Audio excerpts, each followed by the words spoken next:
today. So we have our keynote speaker, and a little bit to follow a little bit of the discussion that we had before. So as you all know, IDSC is a very translational organization here with the University of Miami, where we're looking applications and actually collaborations with the community, with the business community, and so forth. So we're looking forward for establishing this kind of collaborations as well as within the university, but also outside the university. As part of that, actually, we have today here to finish our program, our vice chair of our industry advisory board, who is actually a alumni, actually. He got Dr. Eddy Vadia. So he got his actually medical degree from our Miller School of Medicine. So Dr. Vadia actually, he is a serial entrepreneur, in addition that he's a board certified physician.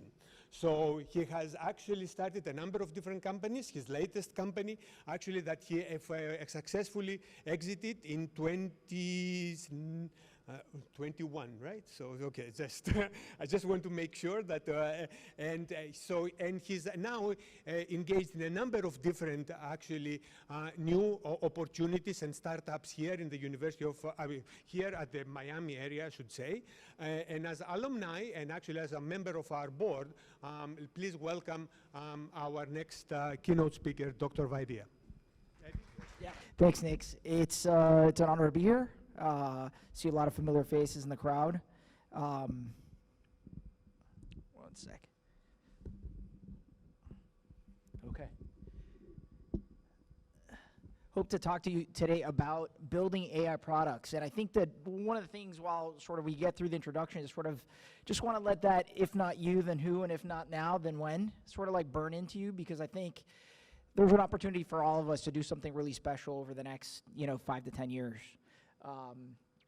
And again, my name is Eddy Vadia. I'm a graduate from the University of Miami School of Medicine. I'm a native Miamian, and I'm glad to be back.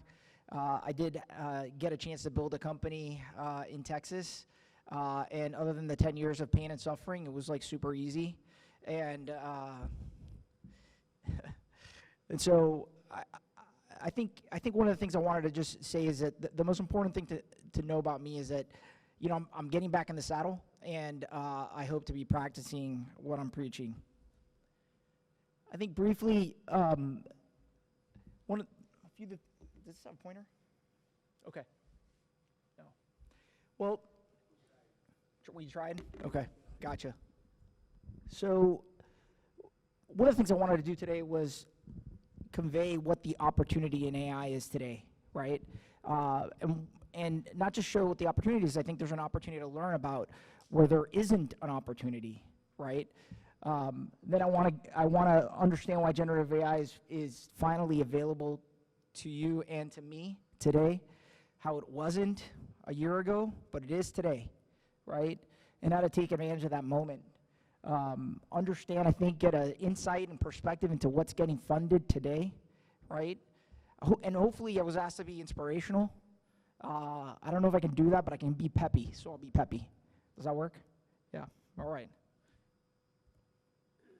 So one of the things I want to standardize on is on a few definitions. So the first thing is, when I refer to AI in this discussion, it's generative AI, and I think that's opposed to sort of traditional AI, right? Where traditional AI is more focused on, understanding and predicting on, existing data. I think generative AI is more focused on generating original content, right? Which is why when you get on ChatGPT, you get this unbelievable experience of things that that you never expect, right?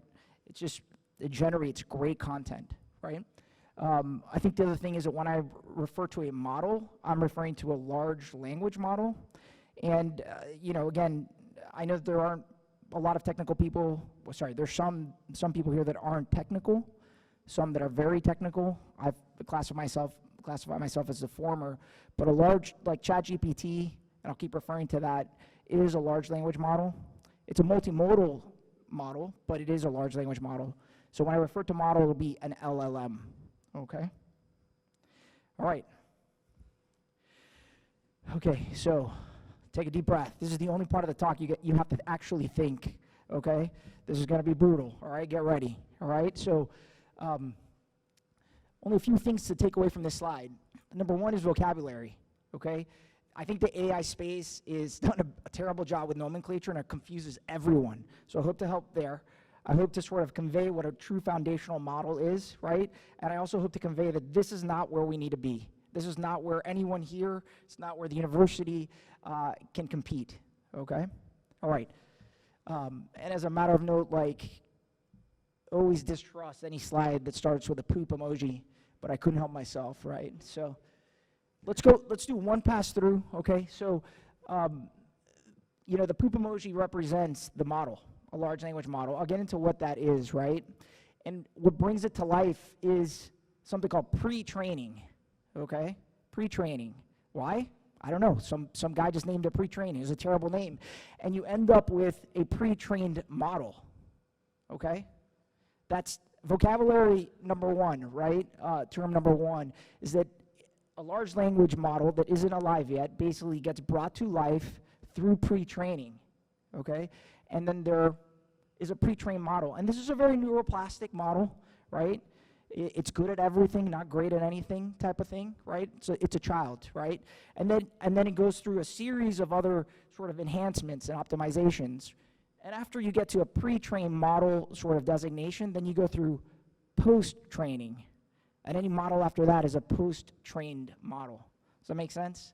It's not great nomenclature. It confused the hell out of me for about a year and a half, so I thought I'd share that with you, okay? All right, so let's take another pass at this. So what is an LLM before it gets trained? Well, number one, it is a neural network, and it has a predefined architecture, but it has no idea what language is. It has no idea what's around it, right? It has no idea. It doesn't have context. And if you inject or present it with data, if you present it with words, right, it'll output gibberish, okay? It'll output gibberish. And so it has to undergo what's called self-supervised learning, which it gives it the capacity to understand language and generate. I said, remember, that generative AI is the ability to generate outputs. And so I don't think you need to know that term, but I think you need to understand that concept, because it's going to demonstrate why this is so resource intensive, okay? First, let's jump, though, to the supervised learning, part of the post-training, and then we'll work backwards. So in supervised learning is anchored on a concept of pairs, right? So you have input and labeling, okay? So this is an apple. Show the model a picture of an apple, right? And then you designate. You say, this is an apple, right? And the person who gives that label, right, the input's the apple, this is the apple is the label, and the person that gives that label is a human being, okay? So that's cool for like 10 pieces of fruit, right? Maybe 1 million objects, but if you're trying to get into the billions and the trillions of labeling, it just doesn't play. That's where self-supervised learning comes into play. I call it scaled learning, right? And here, the input and labeling paradigm is still in place, but it's done in a really unique way. And again, this is important to understand, right? So what happens here is that the input is a large corpus of text, okay?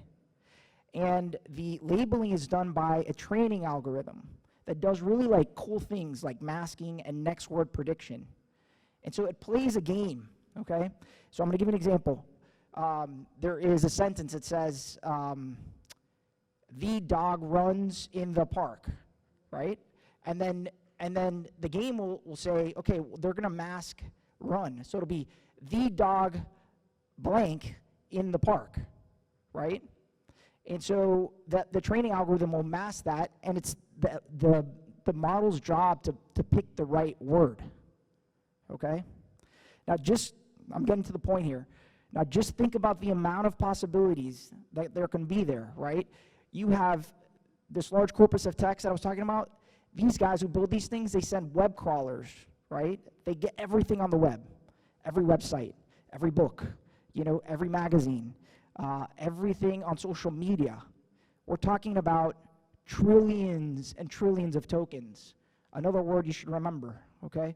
Tokens is, I would say, synonymous with a word, but could be part of a word, could be punctuation, but think about trillions of tokens of data.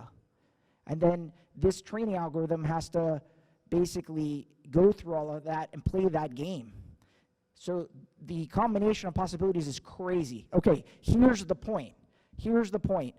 This is why, this pre-training is why this is so resource intensive, okay? This is why Elon Musk is building factories, right, to put these clusters together. This is why ChatGPT is raising $4 billion every quarter, right? This is why Meta is planned to invest $65 billion into AI next year. This is why Google's investing $75 billion. Now, Google's going to invest half of that into other applications, but this is where all the cost goes, right? It's just such a like huge lift.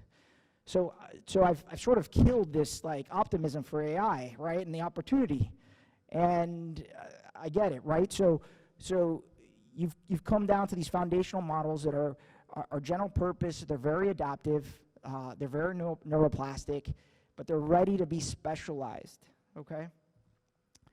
And this is where the opportunity is, okay? So you take this foundational model, again, very neuroplastic, and I'm sorry about this formatting here, and you go through the post-training like techniques that we've just discussed. You do that a bunch of times, and you get to specialty models, right? And some examples of the specialty models include agents, co-pilots, chatbots. So like chatbots, like ChatGPT is a generative, hold on, actually let's go through this. It's a generative, pre-trained transformer that specializes in a chatbot. It's a big one, but I didn't know this. It took me a year to figure that out, right? It's silly, but it's important, right? And the question is like, why is there that opportunity? Well, remember, you already have a very robust foundational model in place that's been trained against trillions of tokens, right? And so to get to a specialty model, it takes much less time, right? Because this thing already knows how to speak, right? It takes much less compute, right? We're talking about fractions of the GPUs, sometimes very little GPUs, to be honest with you, right? And then you personalize it with your data. That's why this is the opportunity. If you start talking about data-rich environments, I don't know, maybe the university, right? This is where this lives. Now, just as a side note, more information than you need, but there's an indirect pathway to specialty models, and it's through these small language models and distillation models. Now, the small language models basically takes this foundational model, rips the data out of it, right, and trains it on a much higher quality data, okay?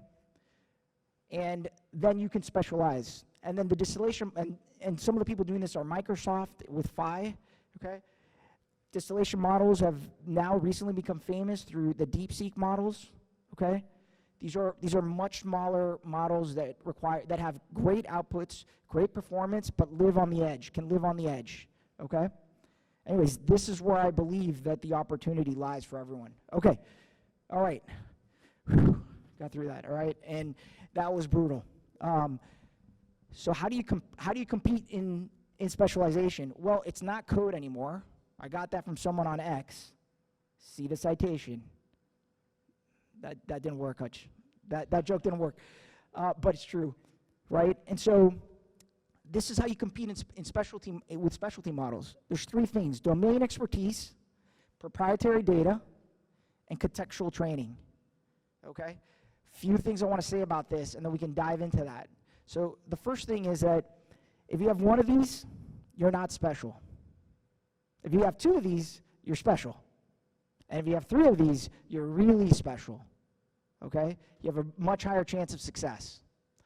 The second thing I'll say is that, like, there are very few individuals on planet Earth that, like, have these three characteristics, which is why you build teams. It's why companies have co-founders. It's why researchers collaborate. So as you think about your role and your opportunities in AI, think about it from this perspective, right? And I think as I show you what's being funded, really think about it from this context. This isn't just for entrepreneurs. These are for hardcore university researchers. I think there's wonderful opportunity there as well. So some of the things. So let's start with domain expertise.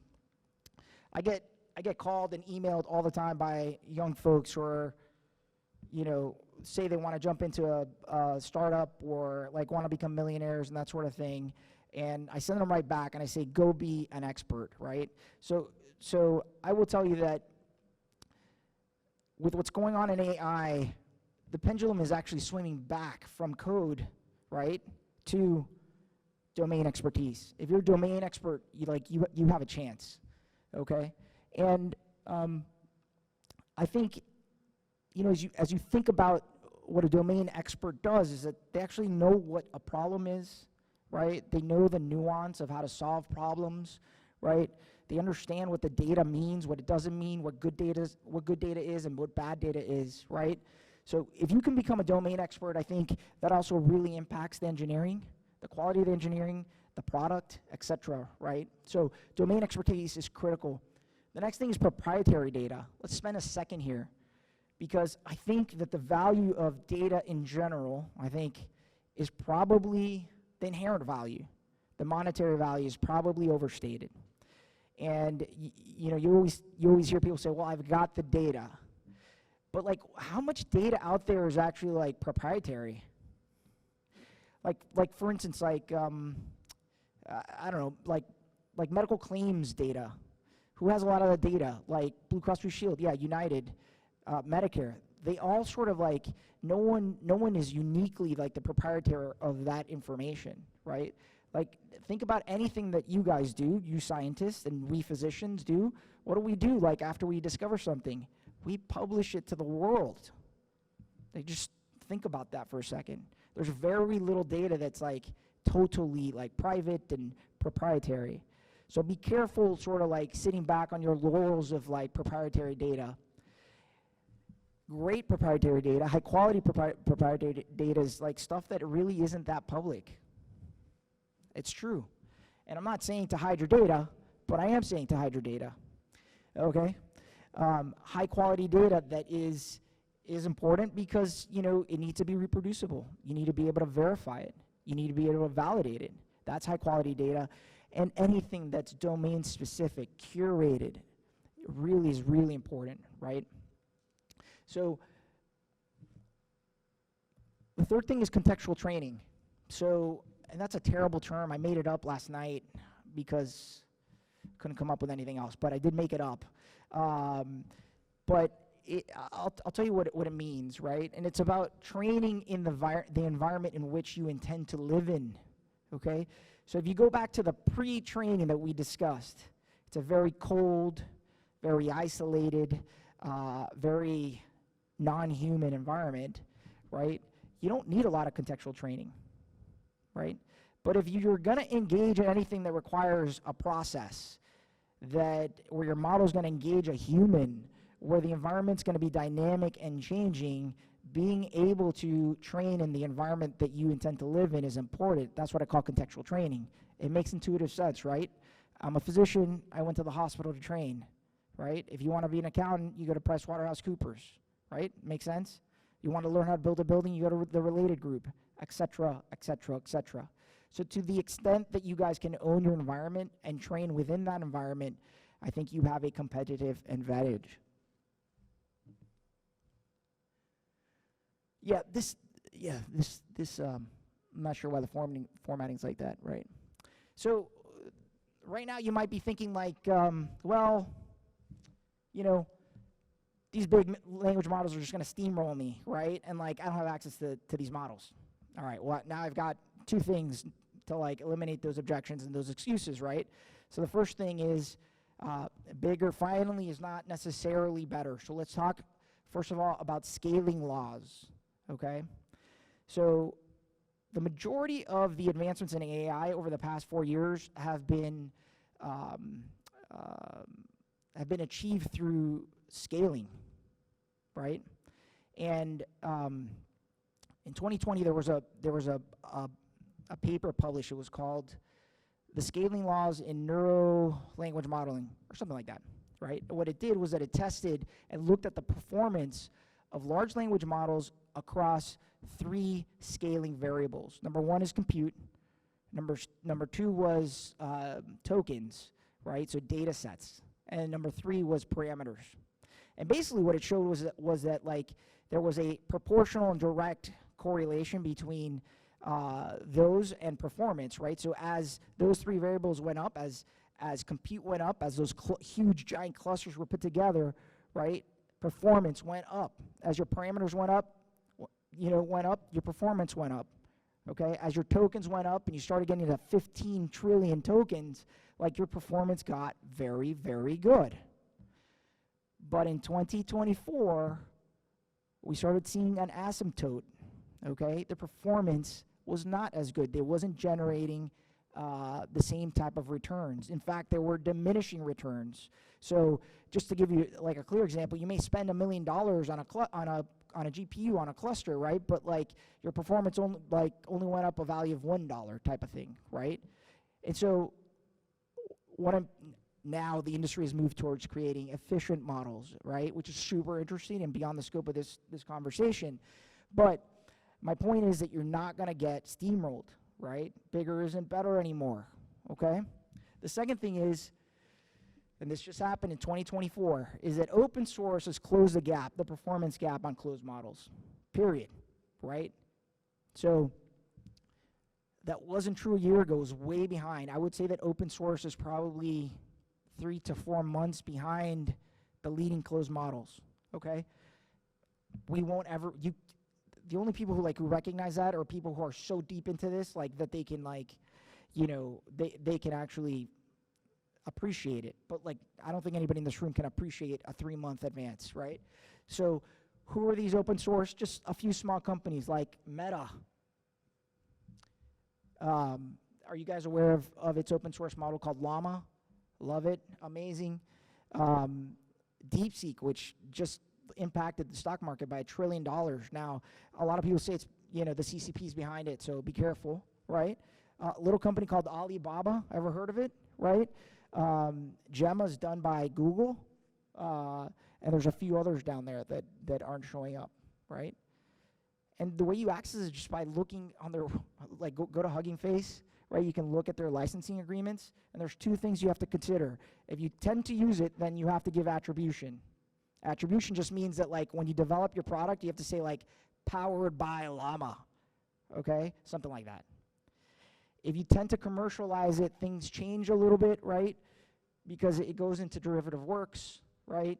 But what I'm saying here is that bigger is not better anymore, right? It's not going to steamroll you, and open source is as good as closed source. It's time to get after it, okay?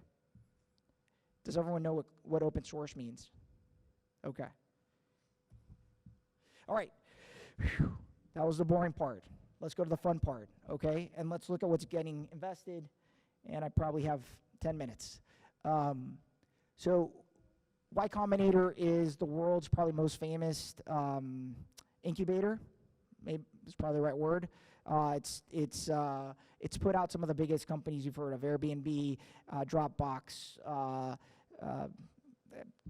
sure we can come up with 20 of them. But and so I think that this is a really interesting surrogate for what's getting funded in Silicon Valley. And Silicon Valley is a leading indicator for what gets pushed, right? So someone could criticize me for this approach that I've taken. This is just a methodology for showing what investors are finding important in AI. Okay, now I didn't come up with this. Okay, this is from the citations here, and I've cut and pasted. I want to be very clear, but it was just a really interesting analysis.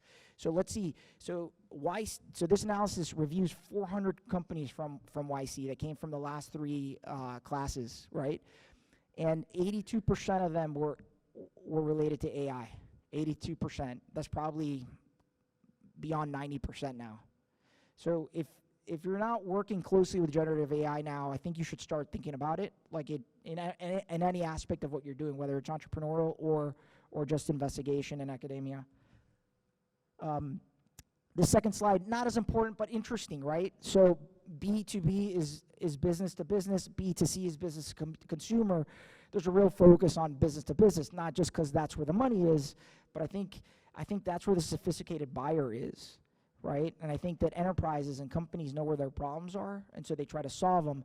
I don't think AI has been truly adopted, by the general consumer. It's coming, and it's coming quickly, but right now it's focused on enterprise. I think there are enterprise academic solutions if you start thinking about that, right? And I think that's where this trend is going. Okay, real quick. So the purple line is total companies invested. The green line is AI companies. We've already shown this is 82%, right? I just wanted to show what they were, the industry distribution. So look at the developer infrastructure is, shown 70 investments, okay, of the 400, leading the pack. And the reason is that the engineers are building their infrastructure, right? And I would suspect and predict that in 5 years, that might be towards the end of this thing. The other really interesting thing is that, like, the next 3 largest sort of, industries of investment are healthcare, financial, and education, the most slow-moving, most highly regulated, the most complex environments out there. And I think there's just so much efficiency gains there that, like, they're totally focused on that, right? But anyways, I thought that was interesting. What else? So different, same analysis, just focus on technology. You have AI agents and co-pilots along with developer tools. Again, sort of supports the previous assertion that, these engineers are building out their infrastructure. And this is an interesting one. So 2021 is sort of the year of the AI agent. Agentic AI as they call it. So, if there's physicians in the crowd, like we always talking about, does that patient have the agency to make decisions themselves autonomously, right? And so the agents are task-based products to work autonomously. And the focus really is on productivity, right? So automation, work automation, process automation. You have these bots, they're not bots, they're agents working in your email, going through your email, doing just repetitive tasks that like are low value, right? There's a big push in robotics and RPA, robotic process automation, right? What's that? RPA, yeah, robotic, yeah, process automation, yep. So big push there for productivity. Again, developer tools confirming that the engineers are building out their infrastructure. Interesting education, like a big opportunity there for tutors, et cetera, et cetera, et cetera. Okay, big pause. All right, so then the next objection is, well, my idea isn't good enough and no one's funding anything. Again, this is not my original work, but I did comb through 150 deals. So a Series A deal is sort of like an early investment deal. You can have Series A, B, C, D, E. There's pre-seed, right? Like friends and family. You guys got this? All right, so this is the earliest formal investment step, okay? And I did over the last 2 weeks just to show you, like, unfortunately I can't use these slides again, but these are, let's see, these are 9 examples I'm gonna bring, and don't read it. I'm gonna read it to you real quick, okay? But as we go through this, go through the 3 things: the domain expertise, the proprietary data, and the training, right, that we discussed. Ask yourself if you have an idea that are better than these, right? Okay, here we go. Ready? Bridgetown Research, 19 million big ones, okay?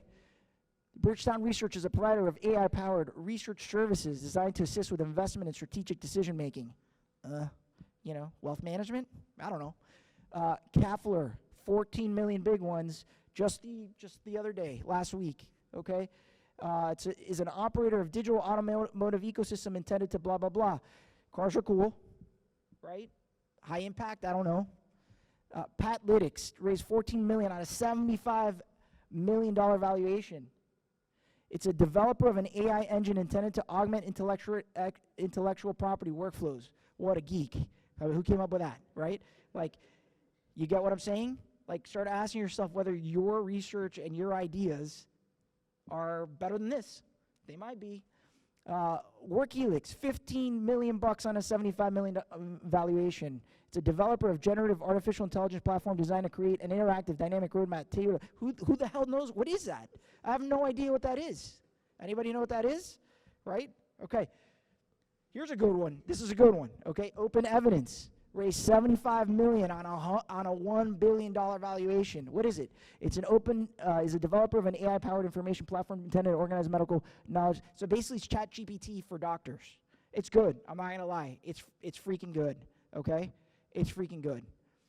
What bugs me is that dude who created this isn't even a doctor. He's another engineer, smart guy, has had 2 exits, like really knows his stuff. And this guy got funded by like the who's who, Sequoia.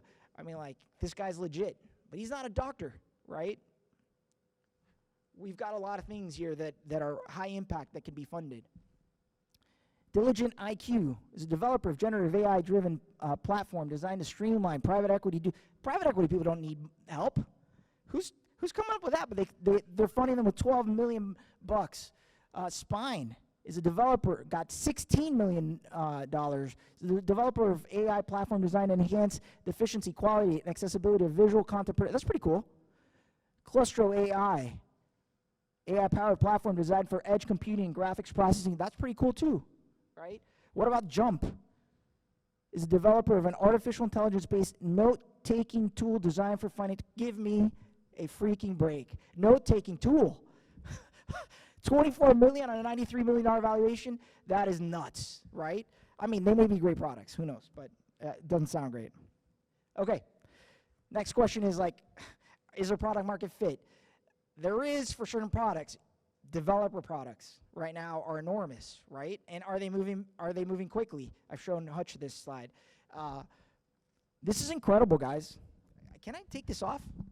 God, I just feel like I got liberated here. All right, so X-axis, 10 years. Y-axis, money in the millions. ARR is annual recurring revenue. So DocuSign, I think everyone has engaged with DocuSign. It took them 10 years to get to $100 million ARR, right? OpenAI themselves, the people who create ChatGPT, it took them 6 years. In the past 2 years, 4 companies have gotten an ARR in less than 2 years. That's incredible. And these guys have like 3 cats on a screen. You know, $100 million ARR. So I predict that companies, they may not grow that fast, but many companies will grow fast, and it'll be done with a historically low number of employees because of AI. Okay? All right. Whew. That's it, guys. That was the talk. I don't know if we have time to talk about my project, but it seems late. So, any questions?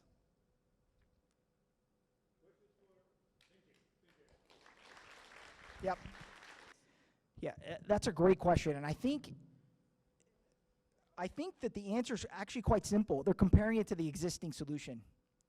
It's a human solution, so they're getting a direct A/B test today, right? And I think at large organizations, things are highly vetted.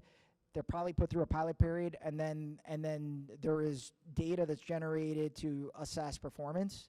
And I think that's probably what's going on, where there's an A/B test. And I think that if you're non-inferior and you're saving millions of dollars in automation, or repetitive processes, low-value processes, I think people are just pulling the trigger. To be honest with you, I don't know if you've been following, like Meta, Google, a lot of them are literally have said that they're not hiring engineers because of the co-pilots and their ability to generate such high quality code. Good question.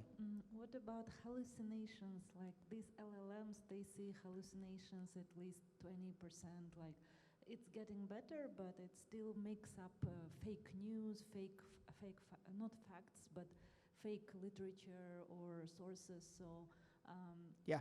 What about hallucination? And the next is ethical side of AI, if it takes workforce, automates everything, then what about humans? Like what we will do? Yeah. Okay, so that's a two-part question. So the first part is, how do we manage and rely on a model that may be generating hallucinations? And then, like, what is our obligation to humanity if we're losing work? So I'll start with the first.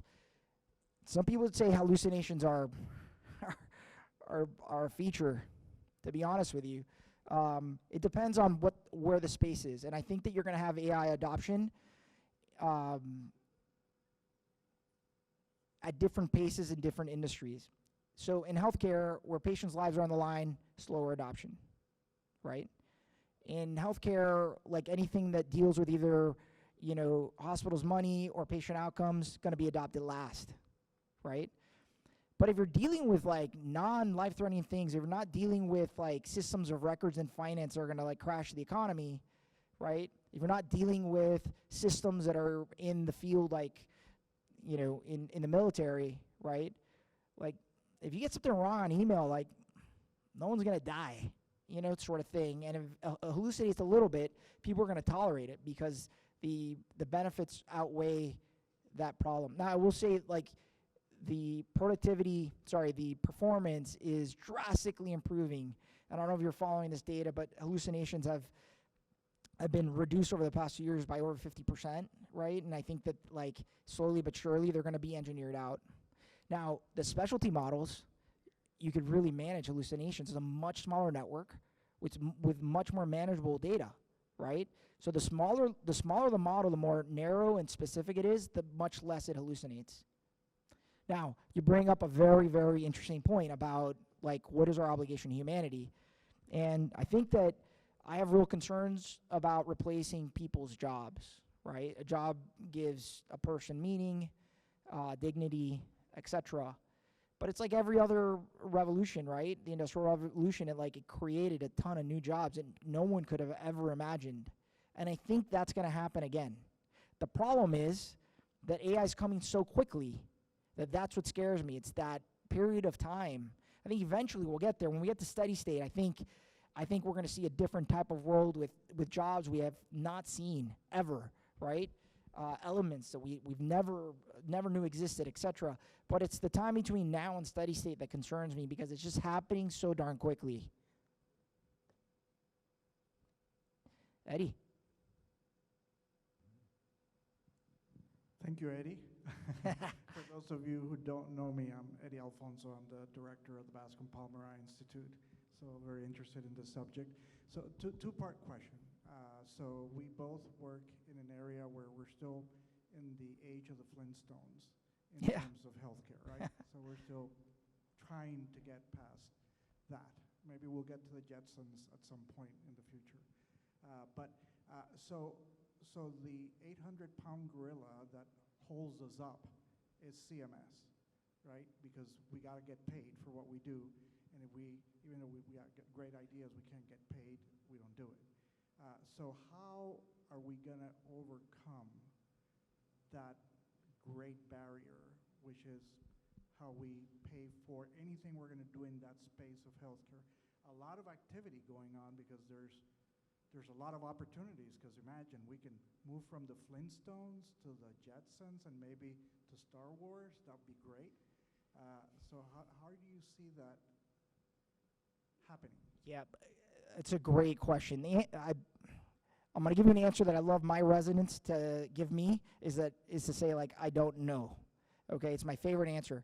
But I will say that you bring up a great point. The healthcare market is not a free market, right? There's a lot of constrainers in that market, right? CMS is one of them. Hospital systems, right? And health systems is another. The payers is yet another. And they do like the status quo.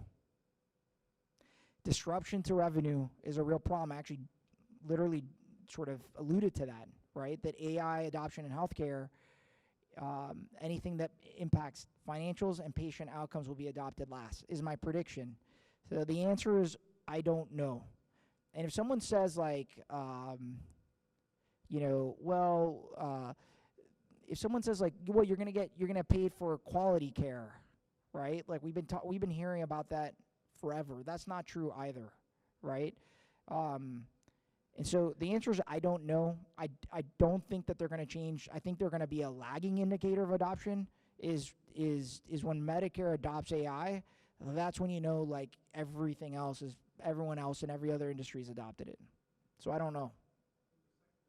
But wait, just one thing. I think that if you can begin to introduce AI as a beachhead in healthcare to in areas that are not critical, okay, like financials, right? And you can sort of audition in front of healthcare executives and regulators. I think that's what's going to need to happen. And then the second part of the question is something I say in my lectures, which is, you know, a doctor that doesn't use AI will be replaced by the doctor who uses AI for sure. But the one part there that's missing is the empathy. And I don't know how AI will move into the healthcare empathy space. Yeah. Do you have any Great, idea? I do. A few thoughts here. So one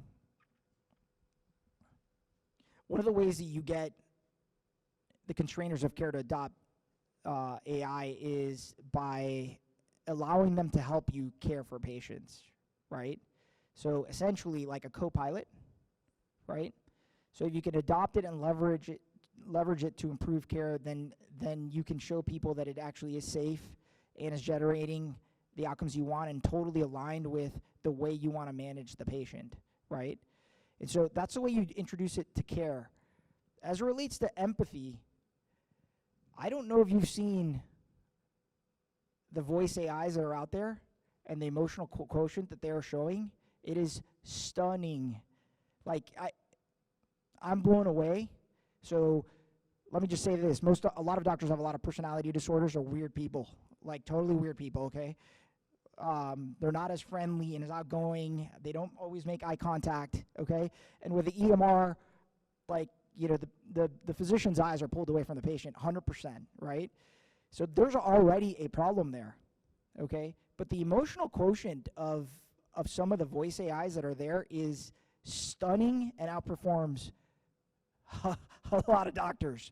So we cannot rest on our laurels on that because it's coming and it's coming quickly. And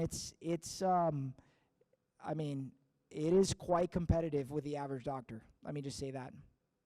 So I didn't answer any of your questions at all, but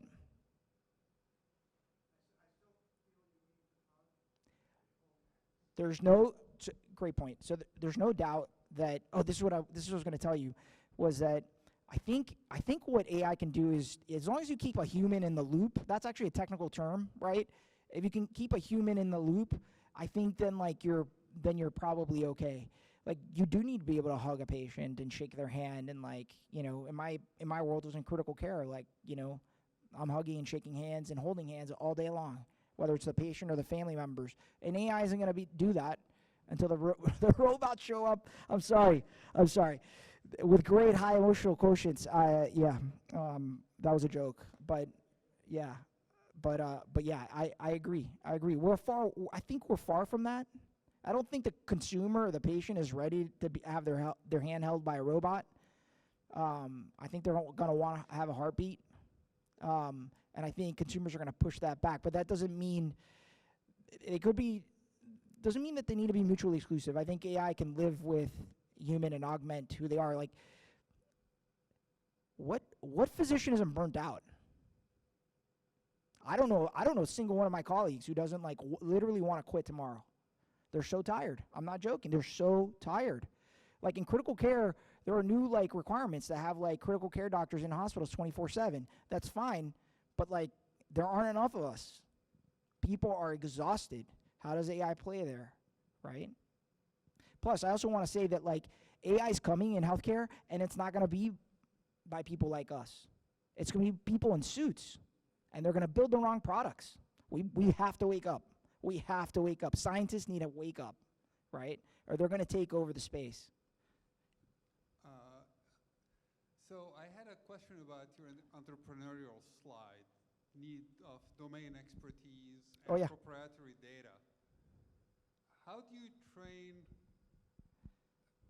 define expertise in the presence of generative AI?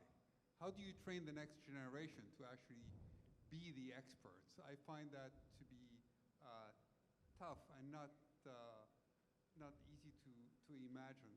And the other side of the proprietary data, you get better model by training it on a lot of data that is intrinsically public. So how do you try to reconcile these two? Right. So we're working towards an SI, superintelligence, right? Generative superintelligence. And yeah, I think most people think that like once that is reached, that like our role in improving models is going to be quite limited. And the data input is probably like what's probably going to be the governor on this. But even then, I agree with you that the more data, based on the scaling laws I sort of explain, I think the more data you have, probably the model gets better.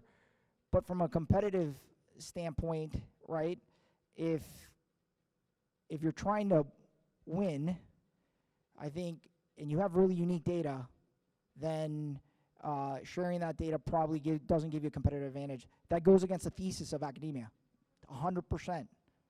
100%.